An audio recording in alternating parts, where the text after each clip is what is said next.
পিলখানা হত্যাকাণ্ডের যথাযথ বিচার করা হবে এবং ন্যায় বিচার নিশ্চিত করা হবে, যাতে এই জাতীয় কোনো ঘটনা আমাদেরকে জাতীয় জীবনে আর না দেখতে হয় ভবিষ্যতে।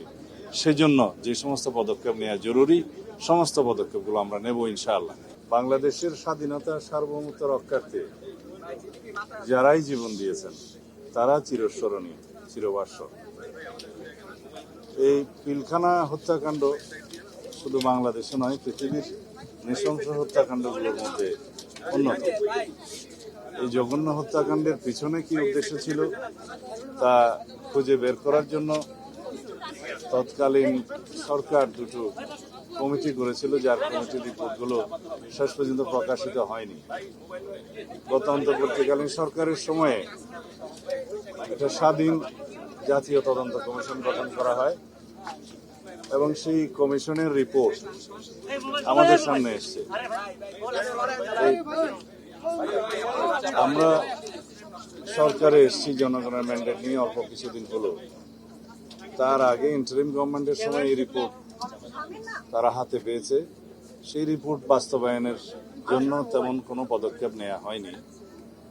আমি দুই একদিনে দেখেছি, আমি কয়েকদিন আগে এই রিপোর্টটা পুরো না দেখে কিছু কথা বলেছি যেগুলো আজকে সংশোধন করতে চাই।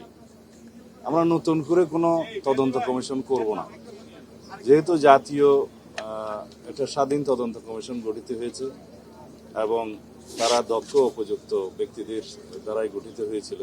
তাদের রিপোর্টে আমি একটা গ্ল্যান্স যা দেখেছি, যেহেতু আজকে কথা বলতে হবে সেই জন্য, তাতে যে সমস্ত সুপারিশমালা এসছে প্রায় 70টি মনে হলো। আমি আরো ডিটেইল দেখব। সেই সুপারিশমালার অনেকগুলো বাস্তবায়নাধীন, আর বিচারাধীন যে মামলাগুলো আছে, কিছু আপিল পর্যায়ে আছে, কিছু অ্যাপিলেট ডিভিশনও হয়তো আছে।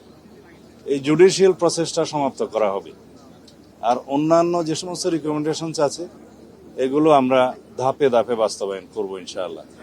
এবং শহীদ পরিবারদের এই জাতিকে আশ্বস্ত করতে চাই যে পিলখানা হত্যাকাণ্ডের যথাযথ বিচার করা হবে এবং ন্যায় বিচার নিশ্চিত করা হবে, যাতে এই জাতীয় কোনো ঘটনা আমাদেরকে জাতীয় জীবনে আর না দেখতে হয় ভবিষ্যতে। সেজন্য যে সমস্ত পদক্ষেপ নেওয়া জরুরি, সমস্ত পদক্ষেপগুলো আমরা নেব ইনশাআল্লাহ। বাংলাদেশের স্বাধীনতা সার্বভৌমত্বের প্রতি হুমকি ছিল একটি ঘটনা, এবং বাংলাদেশের সেনাবাহিনীকে আন্ডারমাইন করা বা দুর্বল করা এটা একটা লক্ষ্য ছিল। সেটা তাদেরই থাকতে পারে যারা বাংলাদেশের স্বাধীনতা সার্বভৌমত্বে বিশ্বাস করে না অথবা একটা দুর্বল রাষ্ট্র হিসেবে এই দেশকে দেখতে চায়।